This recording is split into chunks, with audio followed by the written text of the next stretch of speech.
How'd everybody do on the exam? Feel pretty good about it? Good on 5, not so well on the pre-test. Yeah, pre-tests are rough.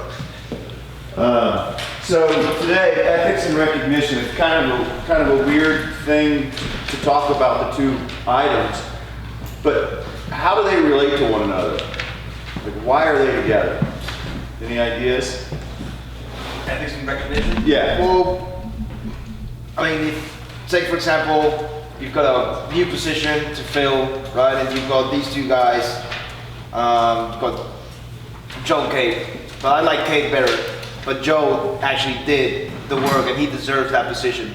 If I'm unethical, I'll give it to Kate because I like her better. And I just want her to see a pay raise and everything. But if I'm ethical, I'll choose Joe because he's the right one to get the job because he did the things that he had to do to get that job.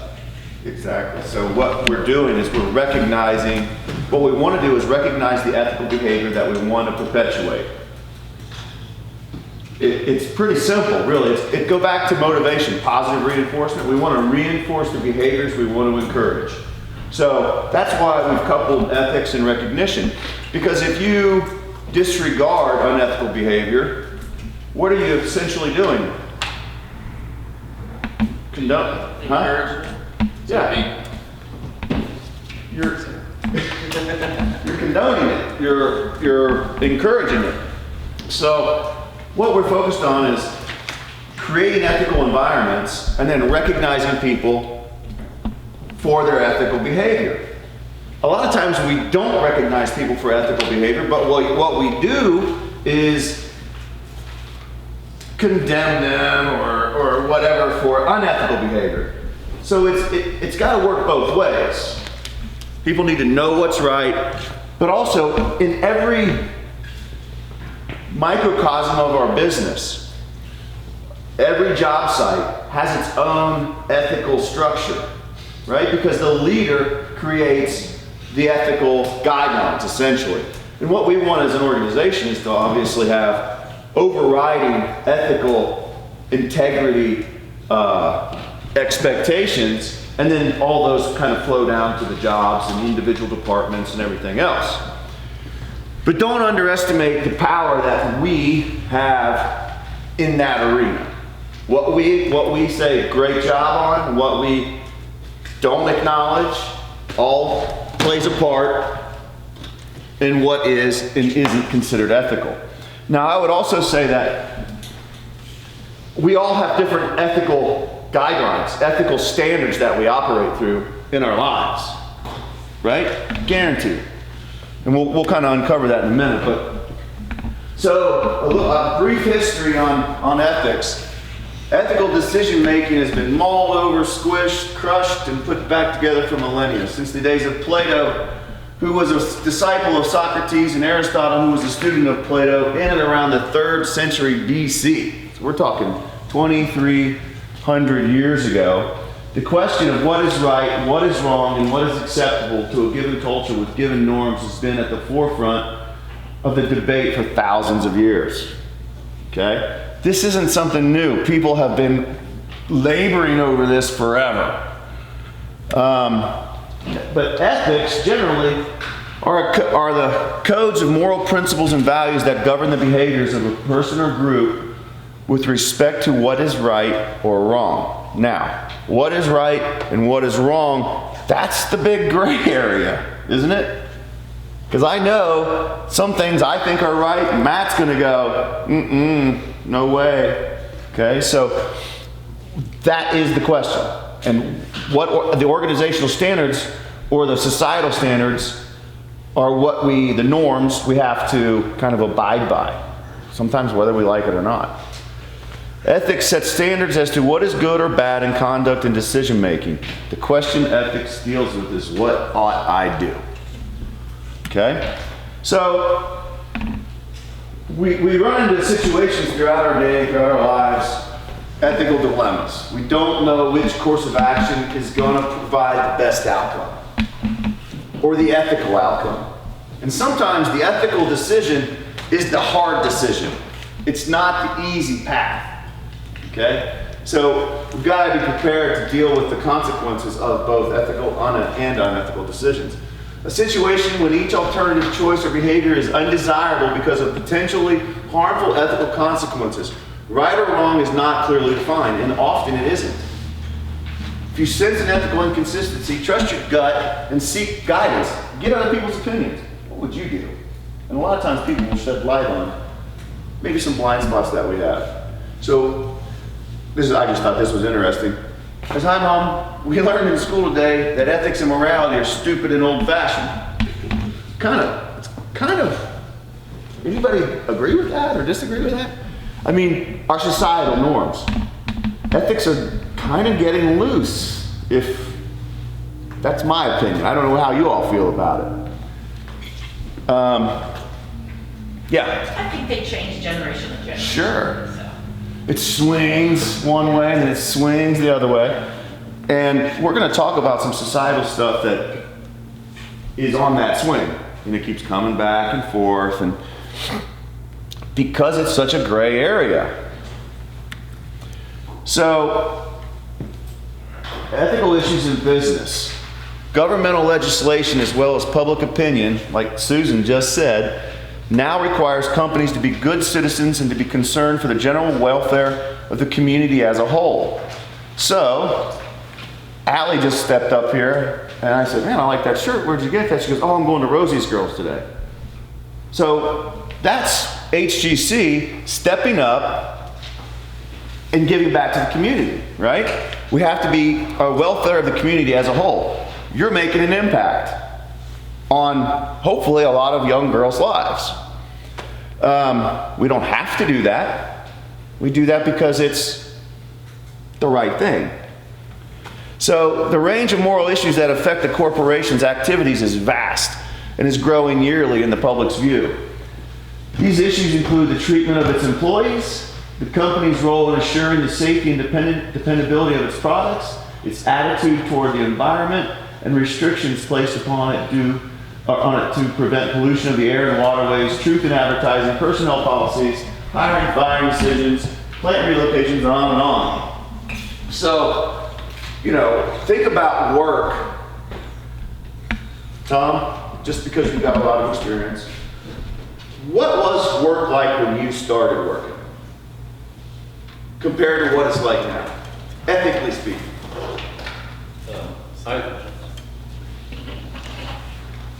I think it's probably more just directed and not so much a participatory involvement. I mean, you were just here's what needs done. Here's how you're going to do it. And Don't care if you like it or not. But you like to just get it done and do it this way. And not interested in just talking about it. Just do what I say. Shut up and do it. Yeah. So I think it's a lot more collaborative now. So, over the years, which would you prefer? Collaborative way. Yeah. Even now that you're the boss. I think the more you can involve the people that you're working with, it just helps to, one, it makes work more enjoyable, and two, it helps you get it done better, quicker. Yeah, good. So people have a voice now, more so. So how would that lend itself to making sure that we stay on an ethical path? Kind of like checks and balances. Yeah. Back in the old days, somebody tells you to do something, and if you go, well, but get the hell out of here, Yeah. right? I mean, that was even going on 3 years ago when I got here. I get a phone call. I just kicked somebody. What? You don't kick somebody off the job? No. Come on. So, yeah, I mean, and if you want to put everything into context, as the years roll by, even in my time, what we're moving towards is a kinder, gentler work environment, society, everything. I don't think it's a bad thing, if everybody has a voice and we're making decisions for the greater good, that type of thing, rather than just one guy just yelling and directing and all that stuff. So we're gonna watch a video up front here. Barry Schwartz is the Dorman Cartwright professor of social theory and social action at Swarthmore College, who frequently publishes editorials in the New York Times and applies his research in psychology to current events. And what he says is simple. The virtue we need above all others is practical wisdom, because it is what allows our other virtues, honesty, kindness, courage, and so on, to be displayed at the right time and in the right way. I think people want to be allowed to be virtuous. That's the key. It goes back to this whole concept of this leadership academy. Is we have to believe that people want to be great. And to be great, you've got to be virtuous. You've got to be able to go to bed every night and fall asleep without that guilt or what's the word I'm looking for?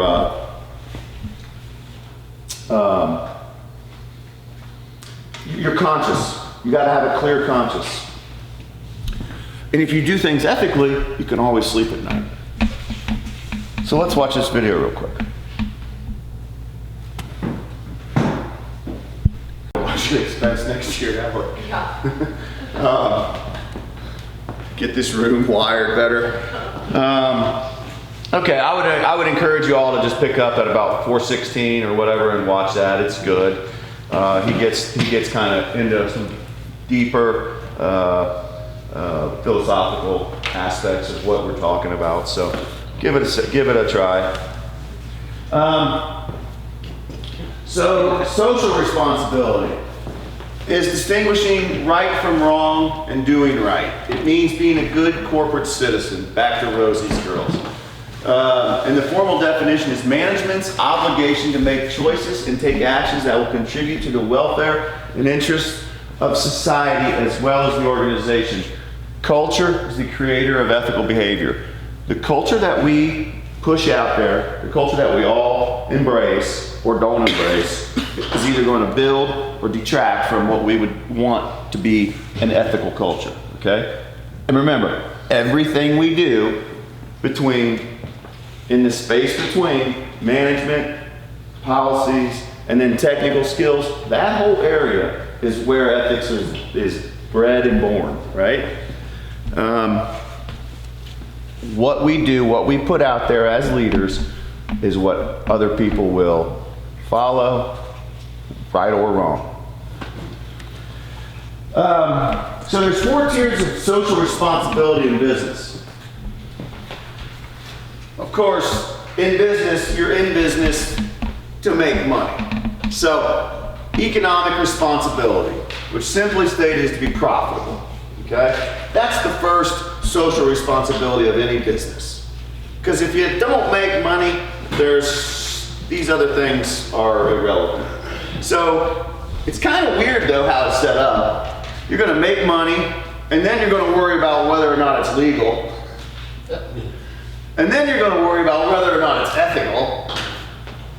And then there's the discretionary responsibility, which I believe HGC does a great job at. It's voluntary and guided by a company's desire to make social contributions not mandated by economics, laws, or ethics, charitable events.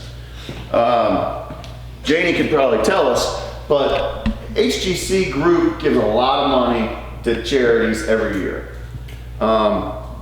It's coming right off the bottom line, but it's HGC Group's way of saying, hey, we want to be part of this community, we want to make an impact, we want to leave it better than we found it.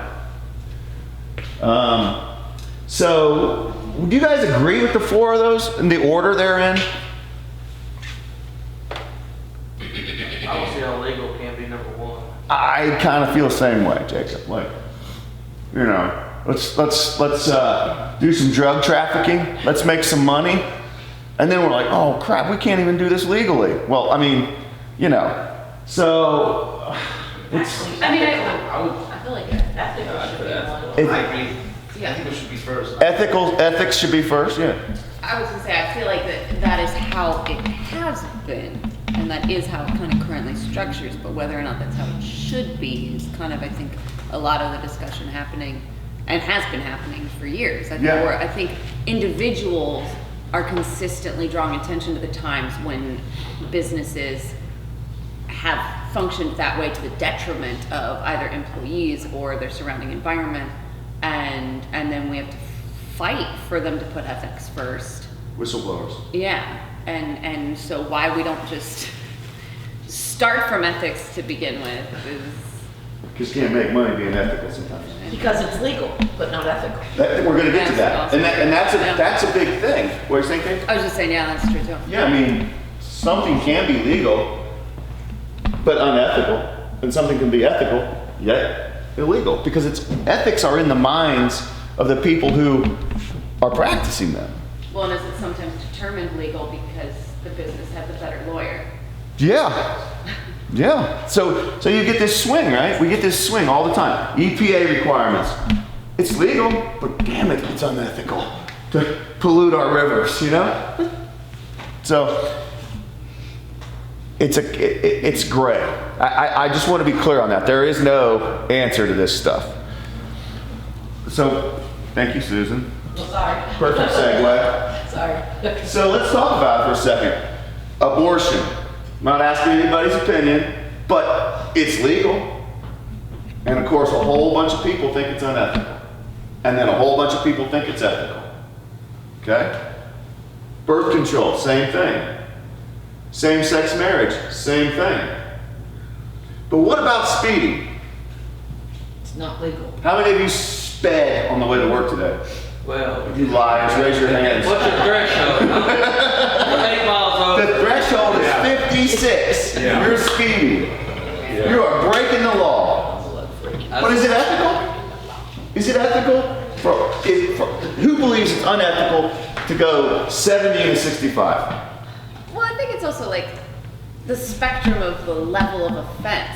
It's unethical. You're breaking the law. But does it matter if you're There being you go. safe? It There you matters go. when you hurt somebody and you hurt them more So because it's risk you're going reward, to- right? Yeah. Yeah. And if everybody else is, it's almost unethical to go 65. If everybody else is going 80. You got people behind you pissed off, right? I'm in the fast lane, I'm going the speed limit. At what point is it unethical to refrain from changing the speed limit, like when they went from 55 to 65? At what point did the ethics dictate, yeah, you need to go from 65 to say 70 or 75? It comes down to this, risk reward, right? If everyone feels that, so, okay, that's a great point. So let's think about this. It's 65, 70 we all kind of agree is ethical, but is 90?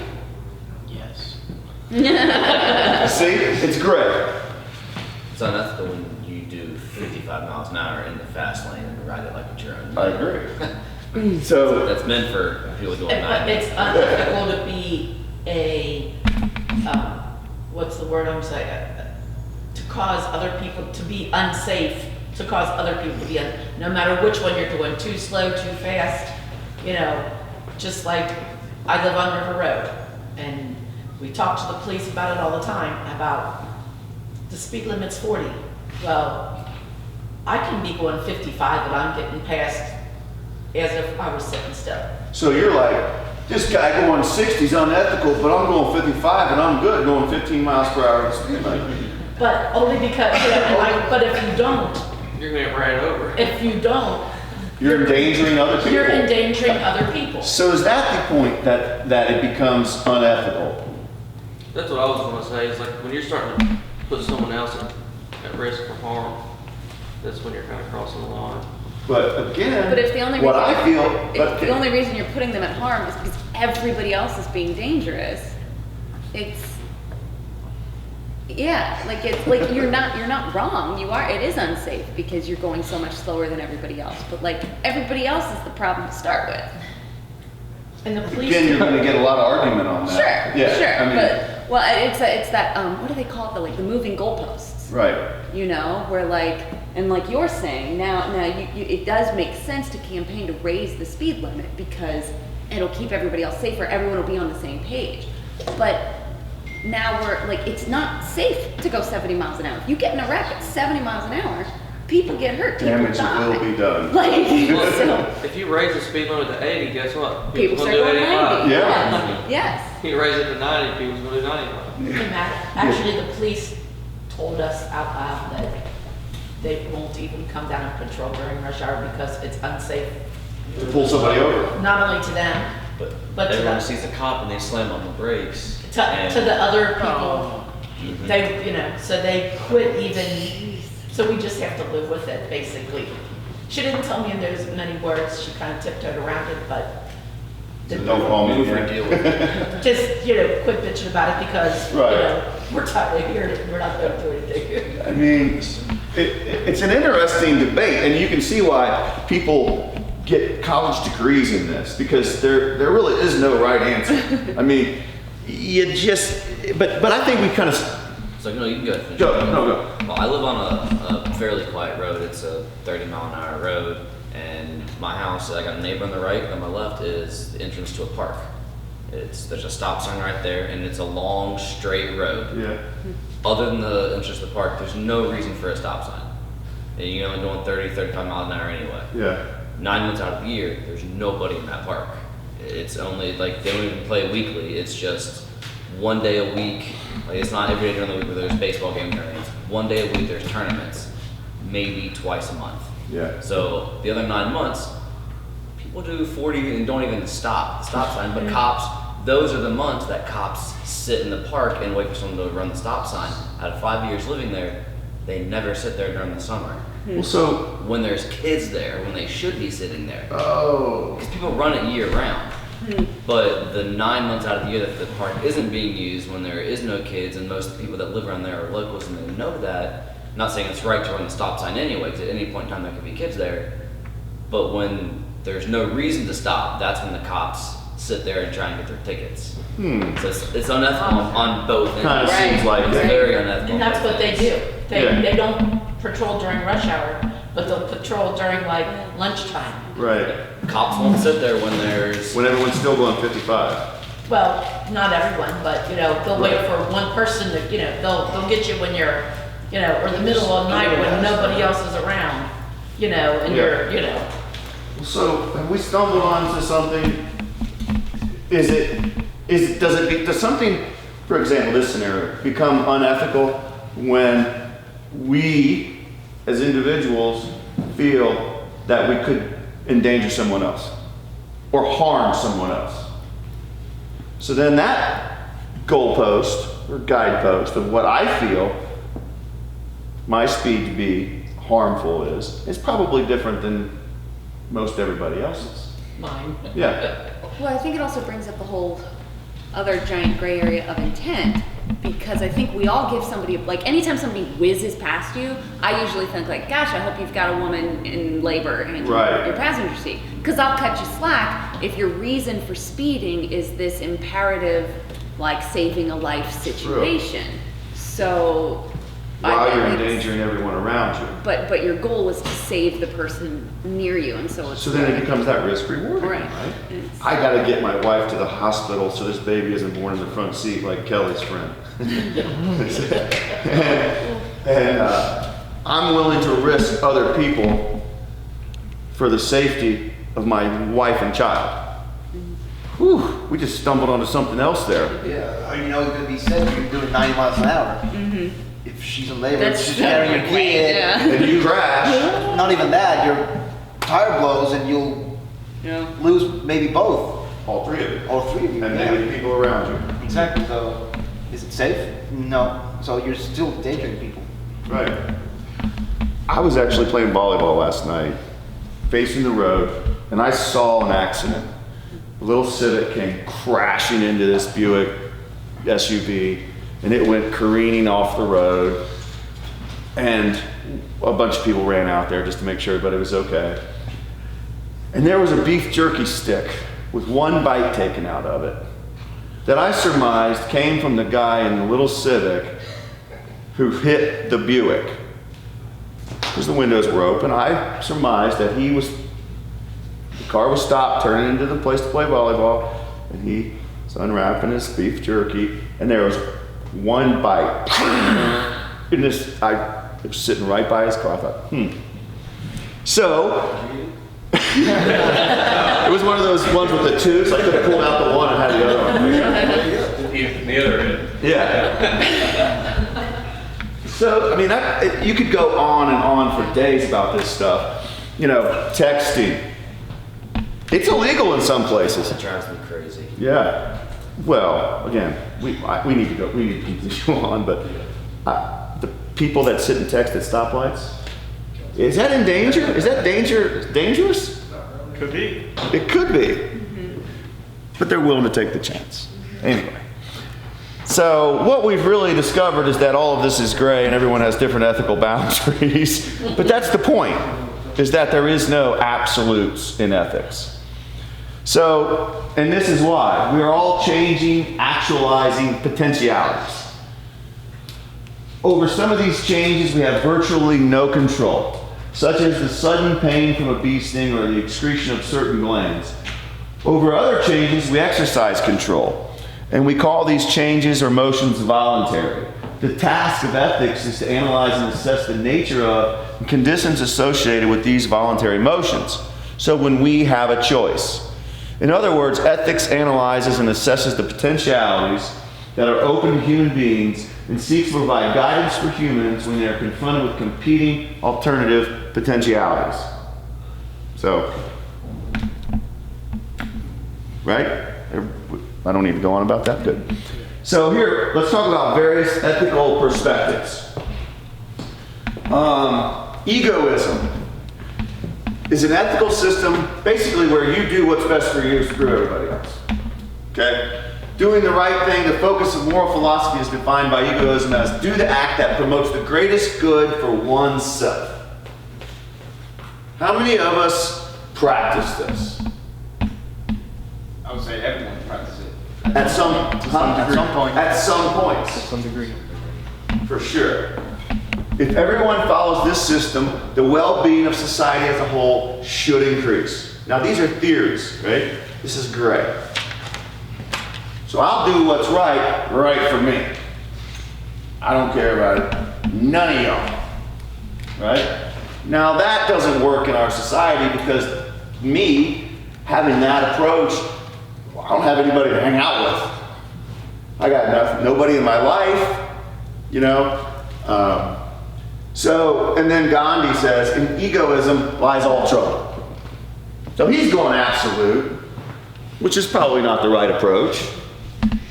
Because I think we all agree that sometimes you got to do what's best for you. Every time somebody comes into my office for an exit interview, and they're like, oh yeah, I got a great job, I hate to leave. I say, look man, you got to do what's best for you in these situations. You are the one leading that life. So if there's a place that's better for you, you've got to go there for yourself. And I believe this, because if you're in a bad place, it's hard to make everybody else around you feel good. Your family, your coworkers, everybody. So you do at some points have to do what's best for you, but with the idea that it's going to be better for everybody else around you. Here we go.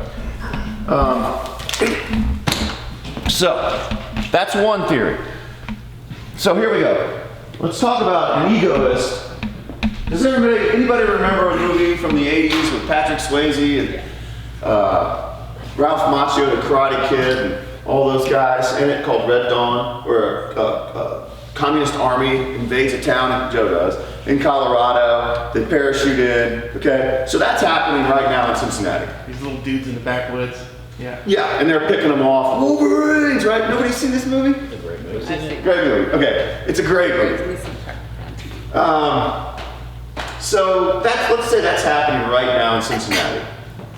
What does an egoist do? I think it depends on their skill set. If they're not a fighter, they're gonna hide. Okay. But what's best for them? That's what they're gonna do. Huh? Find Bobby Smith as soon as possible. Find Bobby Smith. And Josh and all these other Marines. I mean, they might want to take on the whole army and get the glory of saving the town if they think they could actually do it. So is that best for them now? Because then they're. For their ego? Yeah. They can be the hero. Because they want to fulfill that hero duty, right? Okay. So utilitarianism. Is it? So let's say this army. Let's back up here. Let's say this army captures Janie, the egoist. And they say, somebody comes in this door, grabs her, and says, Janie, we're going to kill you, but everyone else gets to live. Or you get to live, and everyone else dies. What does the egoist do? Let everyone else go. Me. Me. Janie walks out of here, and we're all laying here in a bloodbath. That's what an egoist would do in that situation. I'm not saying you would do I that. would die for everyone. Okay, so you would die for everyone. Why?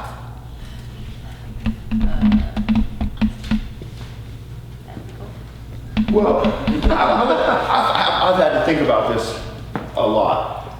The reason I would die for everyone is because I would believe wholeheartedly that the They would die for me. no, I don't even care about that. The 17 of you, or however many people are in here, are going to collectively, without a doubt, have more of a positive impact being left behind than just me.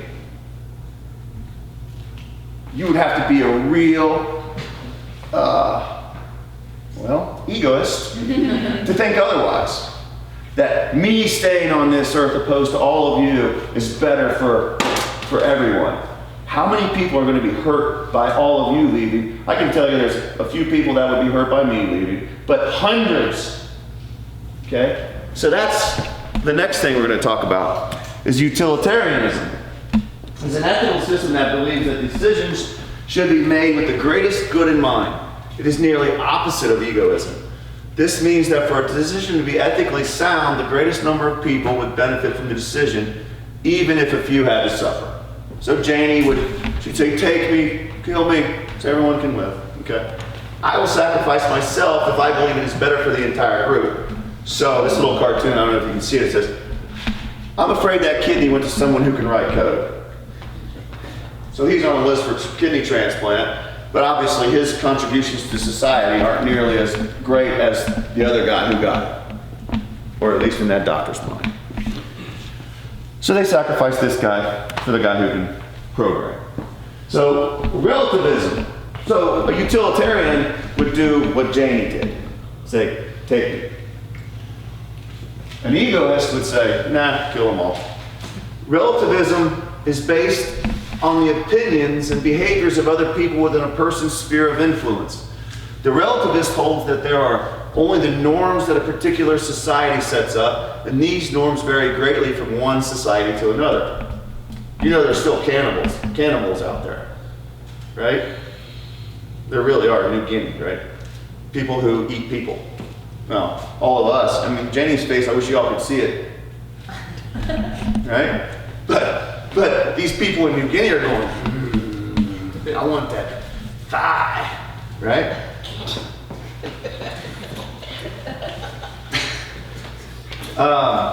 So a norm is a shared belief about how people should think and behave. What are some norms in our society? Don't work on Sunday. Okay. How many people will abide by that? I mean, That's when I cut my grass. I do yard work. I'm just saying, like, Yeah. I would never ask someone to work on Sunday. Sure. Okay, good. Okay. In a work environment, yeah, people generally don't have to work, but sometimes they do. Well, I mean, Target, and Walmart. Yeah. Restaurants other than Chick-fil-A are open I think Bob Pitts worked 37 days in a row. straight. So it's a norm, but we're willing to break that norm. What's another? Speeding. Okay. What about not stealing? Not littering. I mean, don't you see somebody? You see it occasionally. Somebody throw out a bag. It makes you mad. But in their brain, they're like, I just don't want it in my car. It's not so much an issue anymore, but I can remember, like, when I was younger, people would light cigarettes right up in a restaurant or something. Airplanes. Yeah. I mean, I remember. So if the group thinks it is best and it is in line with our norms, we'll take that action. So who's right, who's wrong, relativism. So here's the problem with this. If you could see it, sorry, it's so bad. All these people, I'm right, I'm right, I'm right, I'm right, I'm right, I'm right, I'm right. So relativism, it's relative to the people you're around. So if one group was isolated, you all would have your own, would develop your own norms and standards and the way we're going to behave around each other. And you take half the room and isolate them, they're going to develop their own individual group norms and dynamics. Okay? It's what the group can agree on is appropriate. And this is really where what I was talking about earlier with the projects. Every project's got a standard, set of norms. If Tom's walking around and he is just absolutely no cigarette butts on the ground, guess what? There won't be any cigarette butts on the ground. And another super smokes all day and just flicks them, guess what? There's going to be cigarette butts all over the ground. That's minor, but that's how these things happen. So determinism, another ethical perspective, states that humans do not have free choice, that every event is precipitated by an event which makes a person act. If A, then B. You don't have a choice in the matter. There are no other possible alternatives to the decision-making process. It has already been decided based on the cause driving one to act.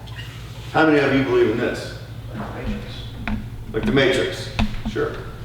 It's similar, you know, not to go down this road too much, but it's similar to religion. A lot of religions think it's predetermined. My entire life has been predetermined. What I decide is already decided for me.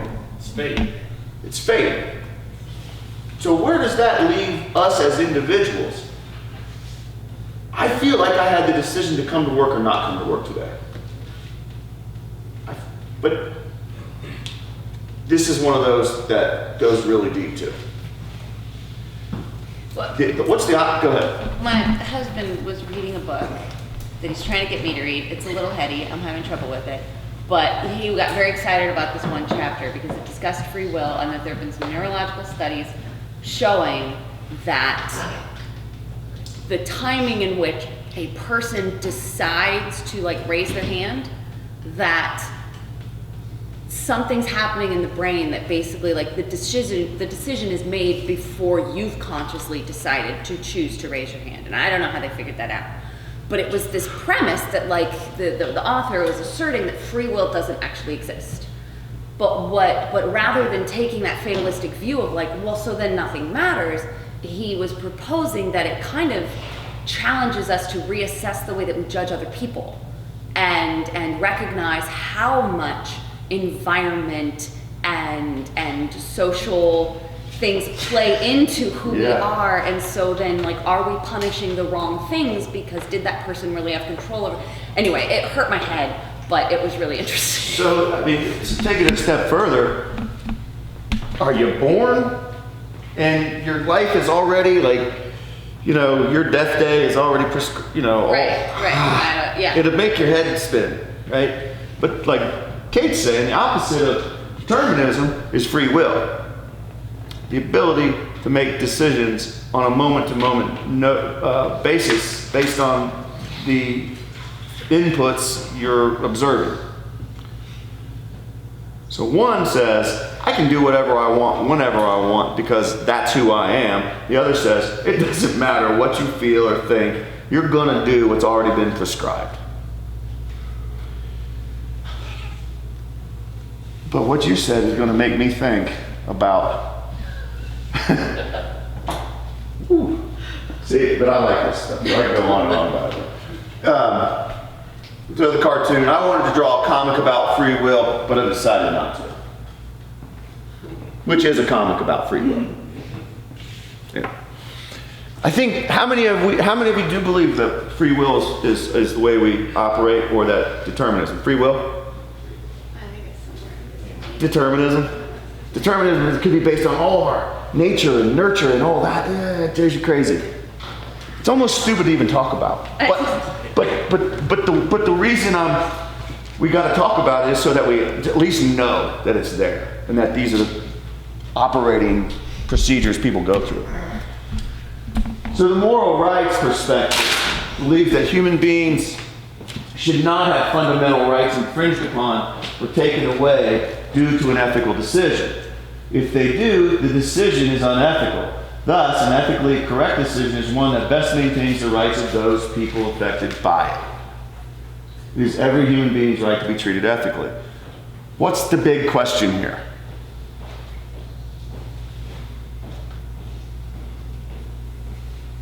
We got to treat everybody ethically. We already know that in this room, we all have different ideas of what is ethical and what is unethical. What's the definition? What's the definition of ethics? Where are the guidelines? So the moral rights perspective says there are moral rights that are considered during the decision-making processes are the right to free consent. Nobody should be forced to do anything they don't want to do. The right to privacy. Individuals can choose to do as they please away from work and have control of information about their private lives. Wow. Go ahead. But that's not true. Why not? I guess they could, I guess they do feel there's consequences. What about Facebook? But just like I mean, we voluntarily give up that right. The right to freedom of conscience. Individuals may refrain from carrying out any order that violates their moral or religious norms. That's when you get whistleblowers, right? The right to free speech. The right to due process. Individuals have a right to an impartial hearing and fair treatment. So you've been accused of something, everyone should be given a fair shake on whether or not what they did was right or wrong. Again, right or wrong. Now we're talking legal. The right to life and safety. Individuals have a right to live without endangerment or violation of their health and safety. Kind of brings us full circle back to the speeding discussion, doesn't it? The justice approach to ethics states that moral decisions must be based on standards of equity, fairness, and impartiality. Managers bring specific personality and behavioral traits to the job. Personal needs, family influence, and religious background all shape a manager's value system. So when we talk about this, we've got an overriding kind of HGC group ethics, right? And then the department has their ethics, things that will and won't be accepted. And then you go maybe out into the field and Tom's gonna have his way of doing things. Matt's gonna have his way. Charles, everyone's gonna have their subtle differences in the way they approach things. And therefore, everyone else is gonna have the same, or gonna take on the same values because that leader is prescribing their ethical and value system to the group. And then that's when a lot of times people end up in my office because one person's ethical standards or what they believe to be right or wrong doesn't jive with the person that they're leading, and the person they're leading is going, I can't do this guy, yeah, right? So a lot of the conflict that arises in work is based on this. I believe it's ethical to yell and scream and cuss and demand, tell, don't ask. And the person that I'm doing that to says, that is not going to work for me. And we've got a conflict. So the justice approach. Distributive justice requires that different treatment of people must not be based on arbitrary reasons. This is kind of the foundation of human resources, really. We got to treat everybody with consistency, care, compassion, and give them the same treatment as we would give anybody else in a similar situation. If we don't do that, we're really missing the boat. Procedural justice means that rules must be administered fairly. They should be stated concisely and clearly and should be impartially enforced. So procedural justice, we've talked about this in the past. Expectations, you got to set the expectations first. Should be administered fairly, should be stated concisely. What are we expecting? and clearly it should be impartially enforced. I can't say, oh Matt, I kind of like you, so it's okay if you, I'm gonna let you slide, but Zany, I'm not so crazy about you, so guess what? Boom. And immediately we got a problem. Okay? Compensatory justice argues that individuals should be compensated for the cost of their injuries by the party responsible. And clearly society loves that one, right? Because we are a litigious society. You hurt me. I got into a car accident. It wasn't my fault. Somebody pulled out in front of me, but I must have got 25 to 40 phone calls.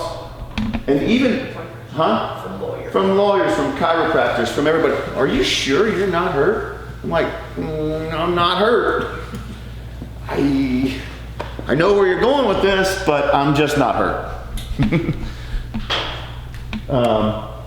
So let's break out here. Charlie, you're gonna have to slide in somewhere, but okay. A Navy battleship has been bombed, but it is not sinking. However, many of the crew have been ejected to the sea. They are floating and waiting on a rescue boat. The crew left on the ship has to attend to the ship or risk losing the entire boat. In fact, they've been given strict orders to let their crew members float and save the ship. As time passes, the crew is frantically trying to stabilize the ship, while people in the water are being devoured by sharks. It's actually happened. It did. It actually happened. USS Indianapolis. Correct. Correct. So what I want you guys to talk about and discuss amongst yourselves, and it's got to be a group consensus decision. It's going to argue if you have to. Do you deploy a dinghy and save as many of the crew in the water as possible and deal with the ship and repercussions, court-martial, if that's the case later? Do what you were ordered to do and attend to the integrity of the ship and wait on the rescue team? Or is there a third option?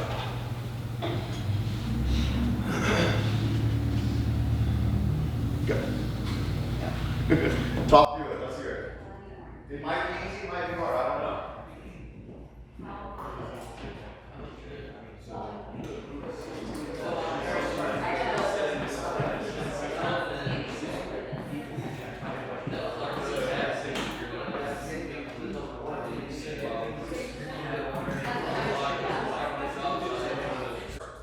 Different spokesperson. Charlie, you talk before that. I guess somebody else needs to. So, the first line there says the boat's not sinking. So, it's saying it is going to start sinking if you don't start attending to it, or the fact that it's not going to sink? It's not actively sinking. Okay, good. It's not actively sinking, but it could. But it could. So kind of what we went by was where it said it's not sinking, so you don't have to deploy everybody out because you only want to send one person to dinghy so you can save as many people as possible. Okay. So you would distribute people out to save people, and then when you bring them back, I mean, maybe it'll start sinking in and you have more people on the boat to help, keep it from sinking. Okay. But the whole time you still have people on the boat to keep from sinking. Just, I don't know, you kind of deploy half and half. Half stay on, half go out to save them. Against strict orders. You don't care. No, I mean, it's kind of You're going to be court-martialed possibly. yeah, we don't, yeah, possible. And it doesn't say how many people are, I guess, Okay. off the boat. Yeah, I mean, it's, like I So said, you guys they're are saying- military, so. Screw it. We're going. We're going to save the people. We'll worry about everything. But what if you leaving the boat causes the boat to sink because you're not maintaining? So how many people are on the boat going to sink possibly? We're going with your answer. We don't care. We're deployed. We're saving people. I can't stand it. I don't know, I guess I'm just trying to think how many people are actually still on the boat. Are that many people keeping it from sinking? Is everybody doing a job where they're keeping it from sinking actively? Or is everybody just standing around not doing anything? You've already shed some light on the fact that I need to rewrite this. Well, How many people are on the ship and how many people are in the water? There's more Okay. facts you need to know. There's not enough, okay.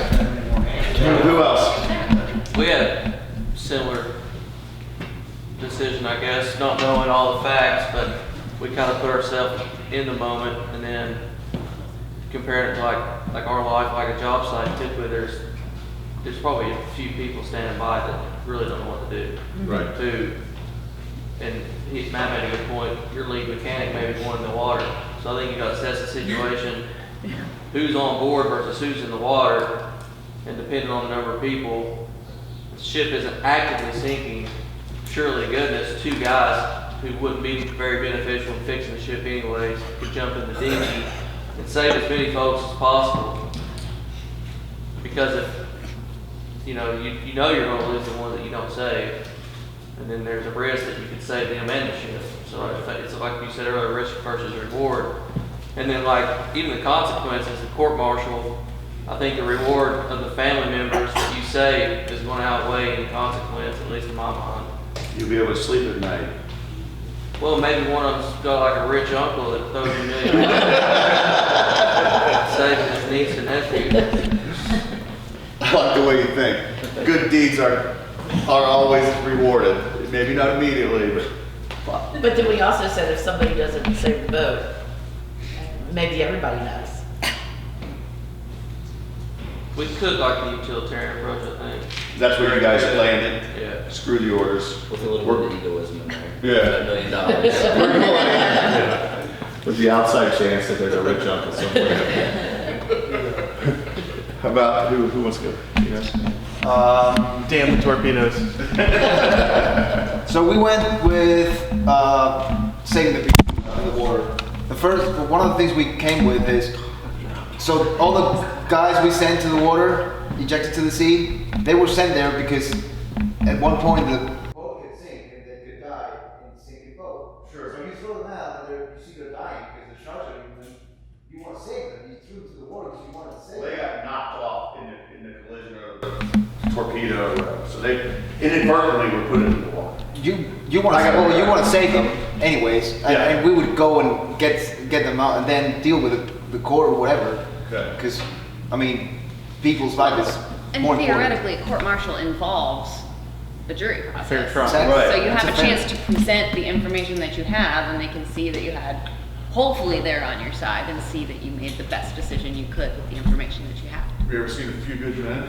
Did you or did you not give the order? Did you order the code red on Private Santiago? It must be one of your favorites, man. My knowledge is limited to Cane Mutiny Court Martial, so. To what? To Cane Mutiny Court Martial, where they do end up siding with the guy who broke orders. Oh, So, yeah, okay. yeah. The So other it happens. thing that Justin I touched mean, on in a too, fictional story, yeah, it does happen. you save the guys in the water, you got more hands to help the ship. Exactly. We're assuming that the rate of decline of the ship is slower than the rate of decline of the guys being eaten by sharks. Right. Okay, good assumption. Now that we're talking through this, maybe I don't need to rewrite this. Maybe the vagueness of this allows different. What about you guys? You guys done? We're about the same, in agreement with everybody. I think the only couple things to add would be call for help if it's close by. And maybe throw a couple death charges in the water to scare the sharks away. Buy more time. Dang. Then you get the janitors, you get the chef, all these guys. Non-essential, you send them out in the dinghies. Yeah. And you put it on Facebook Live so that you get the court of public opinion. Yeah. You get some awareness out Wow, you there. guys are, You've got I'm strategy. telling you, the whole world will come behind your you back. guys and are say, planning your "You guys-" defense. Wow. Yeah. And talking about going overboard. You gotta scream this shit. Pun guys. intended. Hope there's a high-ranking officer out there that you say, you know. Yeah, they can vouch for you. Yes. Breaking orders. Sure. Don't forget the rich uncle. All of a sudden, you'll be getting a pardon from the president saying, no, you saved all these people, you're good. Purple Heart. Yeah. Cool. So, are we all utilitarians here? In this case. In this case. Okay, that's the perfect answer because there's going to be other situations where we're not. Okay, good. Anybody else want to add anything to that? Well, Travis had a great third option, depth charges. One thing you mentioned, like saving a high-ranking officer, would that kind of be egotistic? Wouldn't it be? I mean, I would do the same, but he may be the furthest one out. Would you save him 100 yards away from the boat when you could save 3 or 4 that's like 30 yards from the boat? I don't know. Depends. Do you start with the guys furthest out and work your way in, or do you start with the guys closest and work your way out? Tell everyone to swim towards the boat and then start on their way out. Depends on who can fix the boat the best. Right. Get the mechanic in the boat. Depends if they have life jackets. So there's a lot of factors. I mean, it's just like when the president's in danger. They're going to save the president before they save 10,000 people, just because of who he is. Probably. Yep.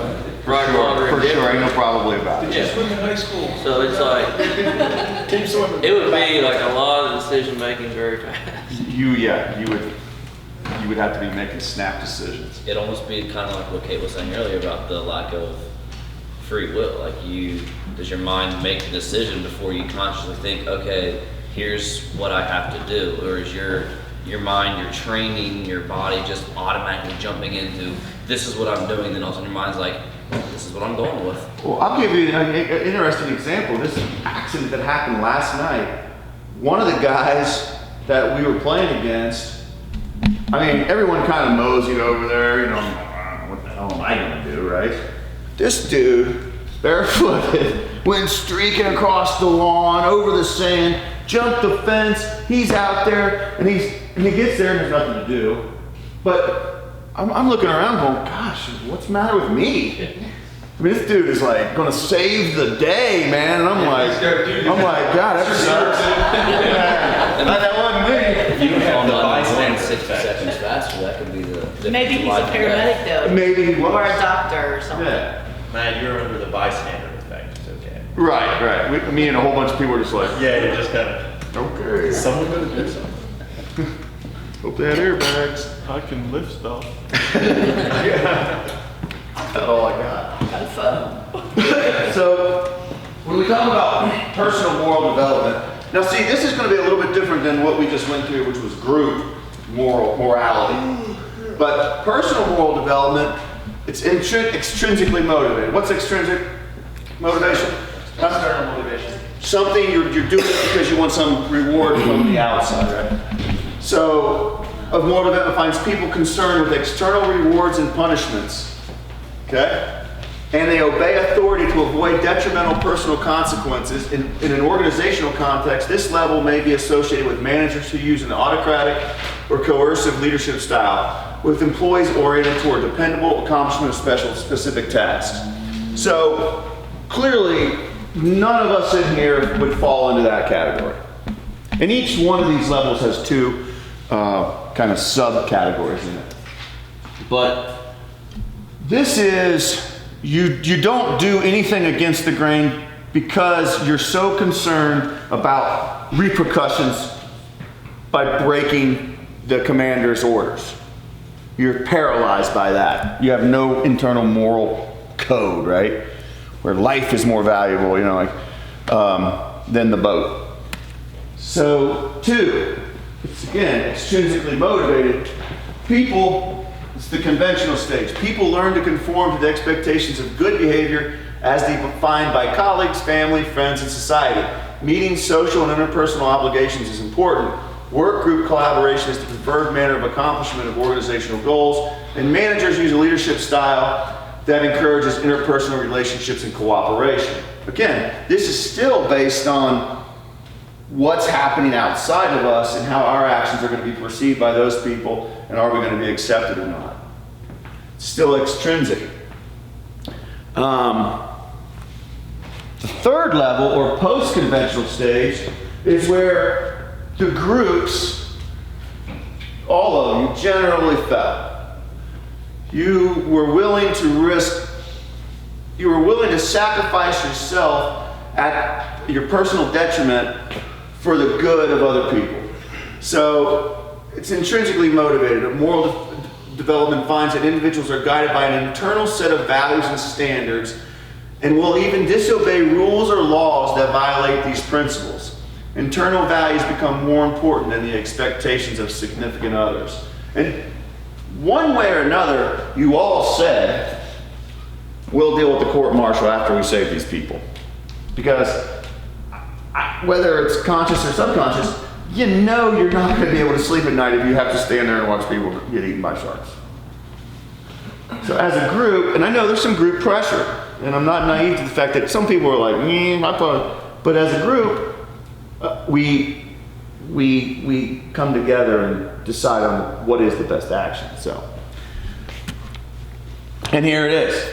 When the USS Indianapolis sank after being torpedoed during World War II, one Navy pilot disobeyed orders and risked his life to save men who were being picked off by sharks. The pilot was operating from the highest level of moral development, attempting to rescue despite a direct order from superiors that may have significant personal consequences. So, what? Did the boat, did it sink? So it did sink. I think it is. We need to know the end of the story, Matt. Google Were they it. okay? Google it. How many people did he say? I want to sleep tonight. Did he get a court martial? Yeah, did he? Probably need to figure that one out. I don't know. I'll Google it. So here's some interesting stuff. Great majority of managers operate at level 2. A few have not advanced beyond level 1. They don't last as managers very long.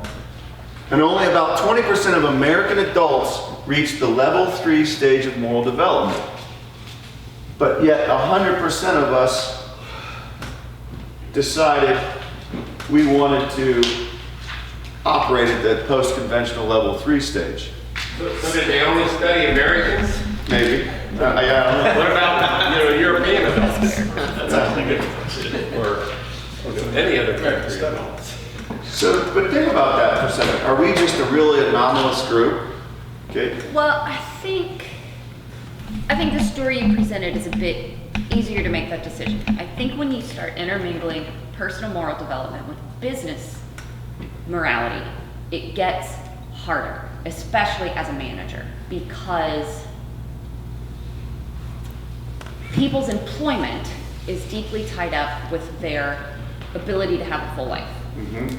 And if a business is operating unethically, changing that is often going to result in the business going under, or people losing Or employment. you getting fired. You getting fired. And so you find that a lot of times people get stuck at level 2 because the consequences of being a whistleblower seem to be, if you're always thinking about trying to impact the biggest good, you're causing other people to lose their job. You're causing stakeholders to lose their investment. You may lose your own job and not be able to provide for your kids.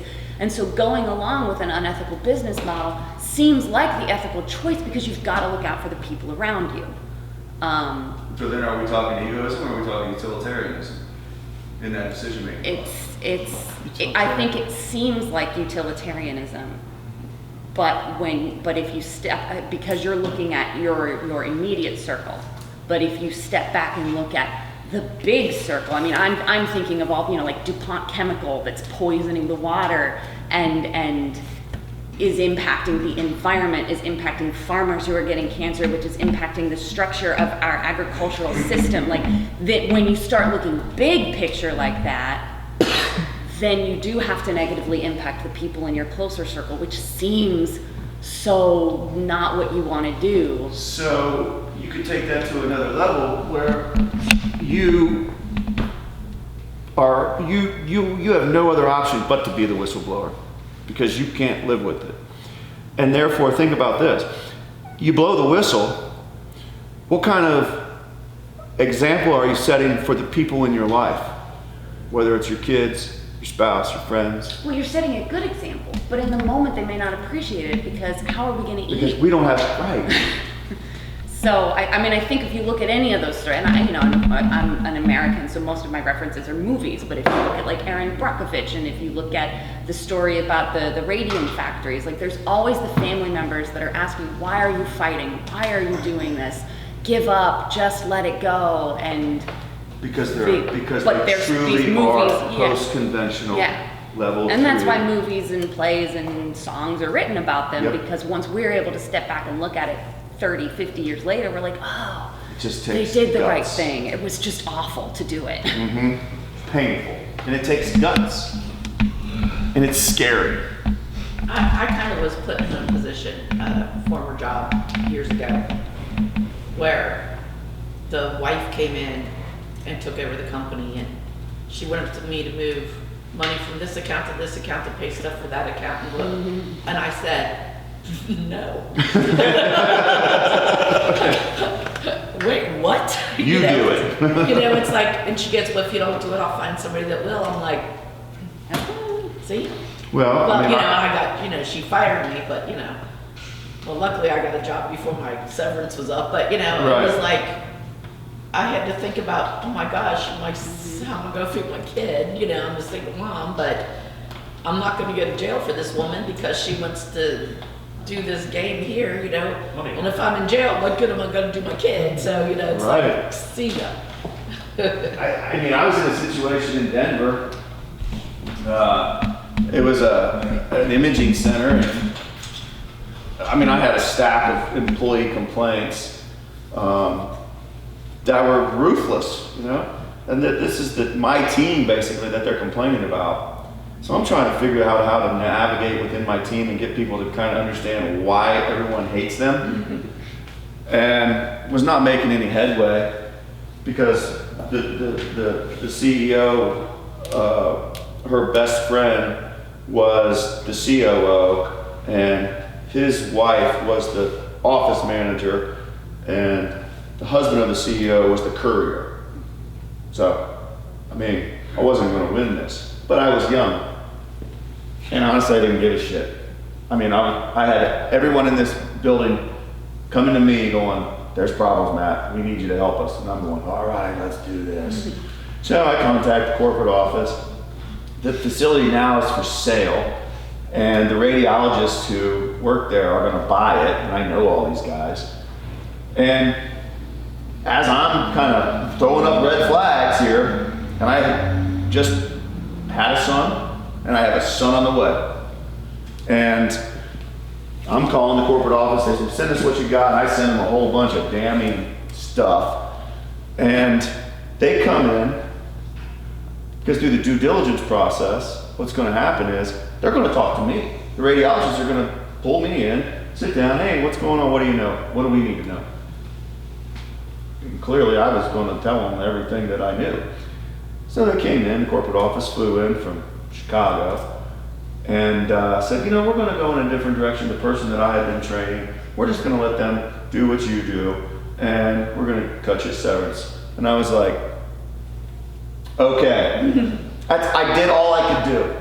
But what I did learn through that process, but I did that because I needed to be able to sleep at night. I got into human resources because I wanted to fight those battles for people. And I'm able to sleep at night. Boy, I put my family in a real hardship. I still don't regret it. Still don't regret it at all. Because I wouldn't have wanted to stay there. So, would I do that now? Yes, I would do it a different way though. I would be more savvy about how I went about it. So, I don't know. It's tough. Every situation you're probably going to operate at different levels.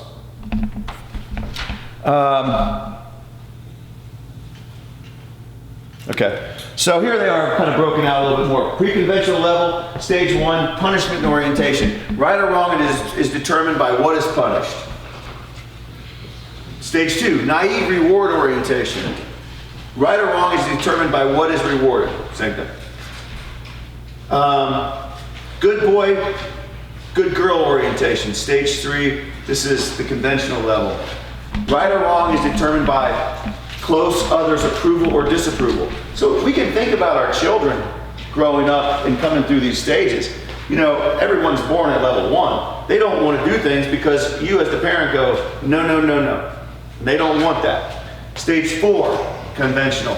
Right or wrong is determined by society's rules and laws, which should be obeyed rigidly.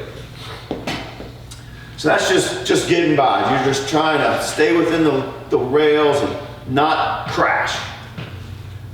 You're doing it because you don't want conflict. Stage 5, social contract orientation. What's a social contract? Remember? An understanding that if you do what you're supposed to do, society and the job will reciprocate? Okay. Is it right or wrong is determined by society's rules, which are viewed as fallible rather than absolute. That's critical. How many of you there's laws out there that you go, it's stupid? Okay. So at some points, we probably most of us dabble in here, based on what's happening. Individual principles and conscious orientation. Right or wrong is determined by abstract ethical principles that emphasize equity and justice. Now, what do we mean by abstract in this context? Our own machinations in our head. How do we have these parameters set up? No one can really explain it, but we do. I will not do that, or I'm always going to do this. Why? Jeez. Life, experience, religion, educate, all these things, right? So I like to talk about this because it's important to understand how people operate. Not everyone is in this post-conventional level. So we need to understand that as leaders, that what is driving people's behavior? That there are different levels in which people operate. Are we supposed to have that? Or? No, we're only concerned with 3. Oh, okay. Pre-conventional, conventional, and post-conventional. This just breaks it out a little bit more for clarity. Stage 6 stage or whatever. So guidelines for ethical decision making. I'm the one who has to live with myself. Start there. Don't make assumptions. I see this all the time. People hear something and they fly off the handle and they start making all these assumptions about why someone did it or what their motivation was or who they were trying to sabotage or what they were trying to accomplish. I say, well, you talk to them? No. So basically you're just making all this shit up? I mean, let's get some answers here, right? We can't make assumptions. That right there is a major problem in business and life. Is it legal or is it ethical? If you're not sure the action you're taking is legal or ethical, find out. Talk to somebody. Talk to a lot of people. How will you feel if you take an action? Is it reasonable? Do you understand the position of those who oppose the action you are considering? Remember, you can't argue a point, this is critical, until you know the other person's point of view. But yet so many people try to do that. They don't even know what your point is or where you're coming from, and they want to tell you that you're wrong. That makes you mad. It makes me mad. Because one, to do that, they're making all kinds of assumptions without knowing the facts. What are the effects on your ethical decision? Who does the action benefit, harm, and for how long and how much? And you guys went through that decision-making piece with that little exercise very well.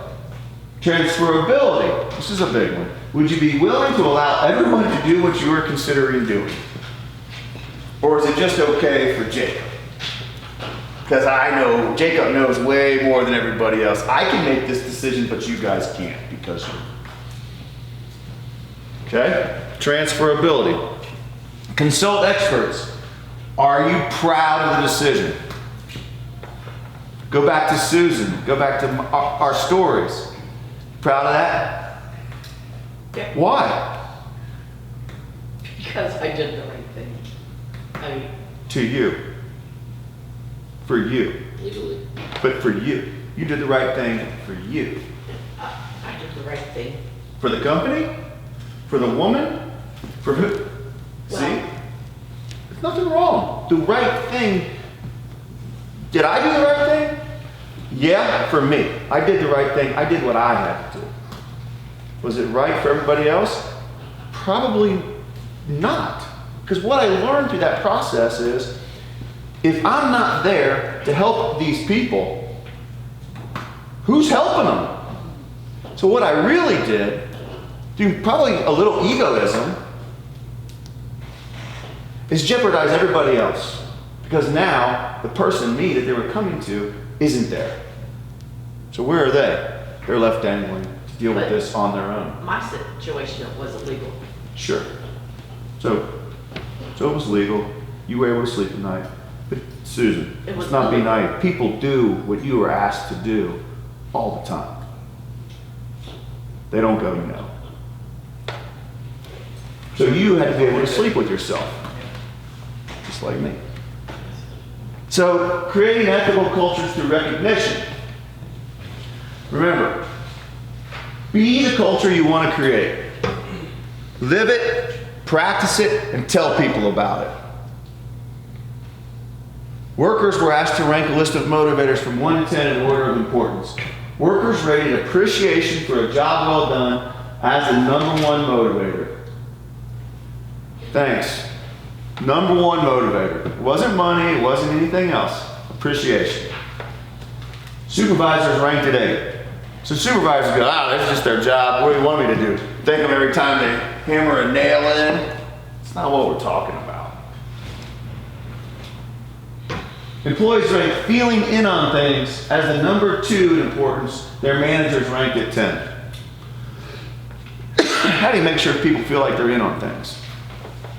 Basically one word. No, okay, 2 words. Collaboration. Good one. Communication, collaboration. If you've been in empowerment, there's lots of words. But those things give people the sense that they're not being told what to do, they're being asked. They're being given the opportunity to provide input, and things aren't being pushed down, jammed down their throat. Nobody likes that.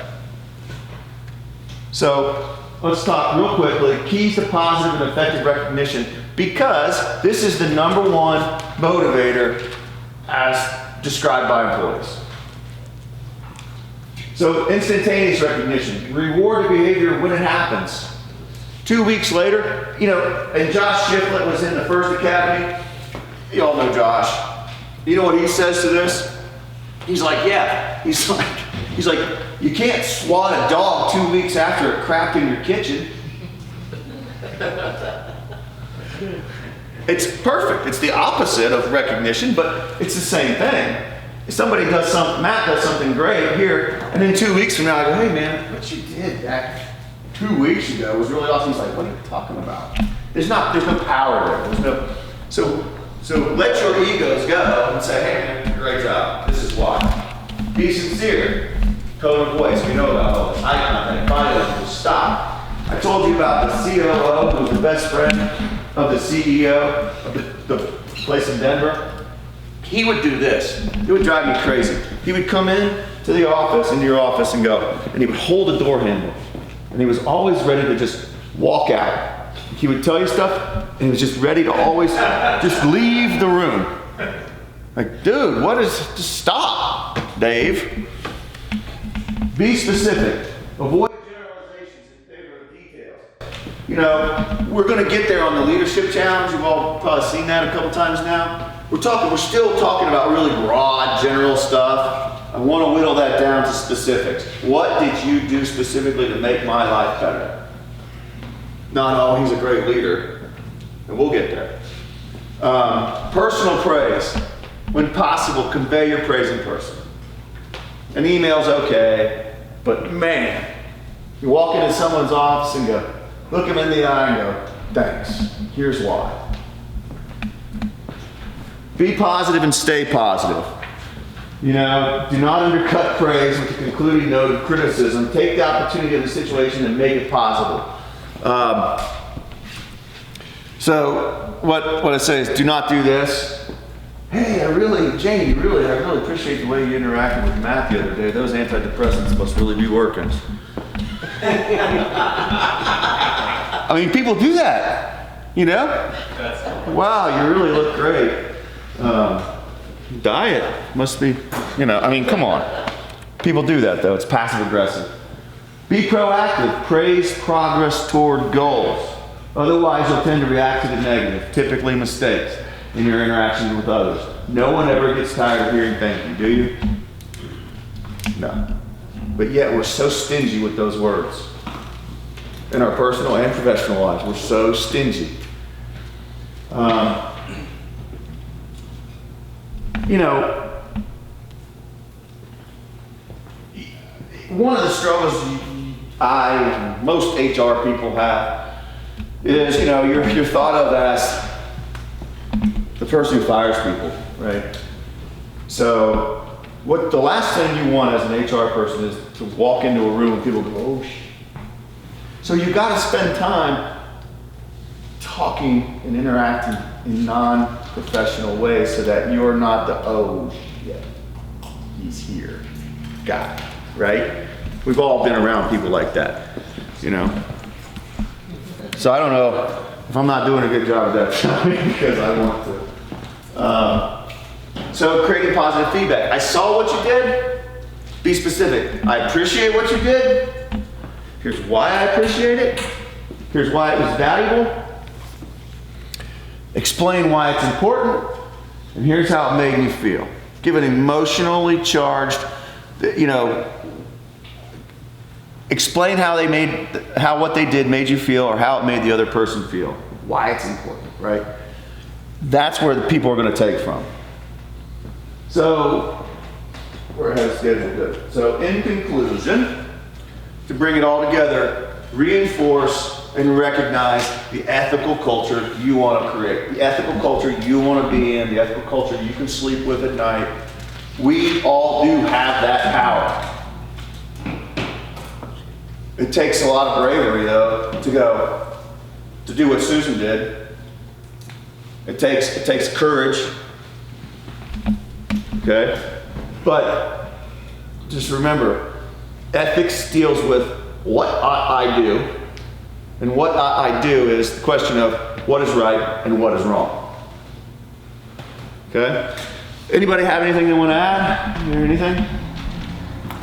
Since you're finishing early and your video kind of stopped, Try again. I wanted to share like very, very similar to that description that he was given at Xavier University, where I spent 10 years working. The custodians there who clean dorm rooms often build a relationship with students, oftentimes 18-year-old college freshmen who are away from home for the first time and really experiencing life, and how late they stay out drinking and smoking and whatever else college kids do these days. That over the course of the first semester, these custodians end up becoming like a second mother to some of these students, and be like, look, I've seen them come and I've seen them go. I've been cleaning this dorm for 10 years. You ain't gonna make it, Johnny. And unless, you know, and sometimes a 19-year-old kid would need to hear that from somebody other than his mom and dad, other than his roommates, other than his teachers, and the description of work on a custodian goes way beyond mopping the floor. Yeah, it is. But take that another step. We're talking about custodians, right? And how much of an impact they can have on people. Think about all of us as leaders. How much impact can we have? Huge, if we choose it and own it and embrace it. You know? So, what are our job descriptions? You know, be a kind, compassionate, caring human being. I think we're working on job descriptions. A lot of that stuff's in there because of old Barry. You know, it's the human aspect. It's the space between. That's what we're talking about. Being emotional human beings. That's not policy. It's not the rule. You're breaking, you know, that's not leadership. Leadership is getting people to want to follow the rules. Right? So good. Anybody else? Cool. Thanks. All right. So if you need to catch up with me on a test and make a just